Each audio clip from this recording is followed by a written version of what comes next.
ઉપર ગિરનાર દાદાના દરબારમાં રહેવાનું થયું.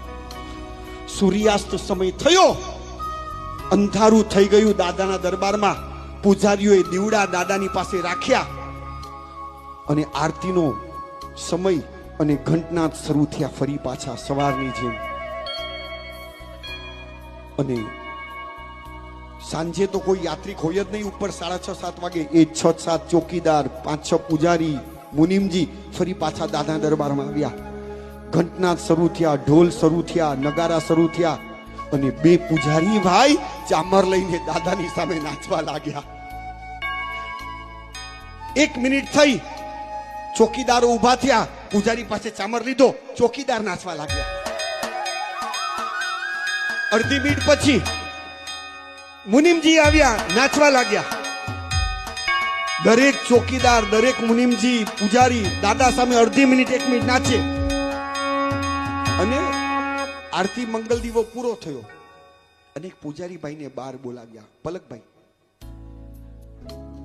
પૂજારી કાકા એક વાત પૂછું, તમે આ નિમનાથ દાદાની સામે કેટલા ટાઈમથી નાચો છો? 10-15 દિવસથી?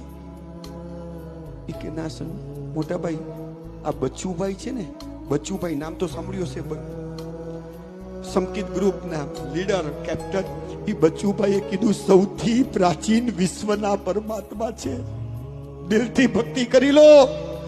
અને અમે સવારે જોઈએ, શનિવાર રવિવાર 25-30-40 હજાર મણ ઘી ના થાય પક્ષાલના, 2-3 લાખ રૂપિયા પક્ષાલ કરવા માટે લોકો વાપરતા હોય. અમને તો ડાયરેક્ટ ભક્તિ કરવા 12 મહિના મળી છે. અત્યાર સુધી કિંમત નહોતી સમજાઈ દાદાની, પણ બચ્ચુભાઈ કીધું ને, સાંજે અમે દરરોજ નાચીએ દાદાની સામે. અને ઓલા પૂજારી ભાઈને પૂછ્યું, એ 6 ચોકીદાર, એ 4 પૂજારી, એ જ મુનિમજી, દરરોજના એ 10-12 જણ નાચો છો. સવારે તો ઘણા બધા જણ હોય યાત્રિકો પક્ષાલ વખતે, પણ સાંજે તો કોઈ હોતું જ નથી, પાછળ એક પણ યાત્રિક નથી, છતાં તમે 8 મહિનાથી દરરોજ નાચો છો.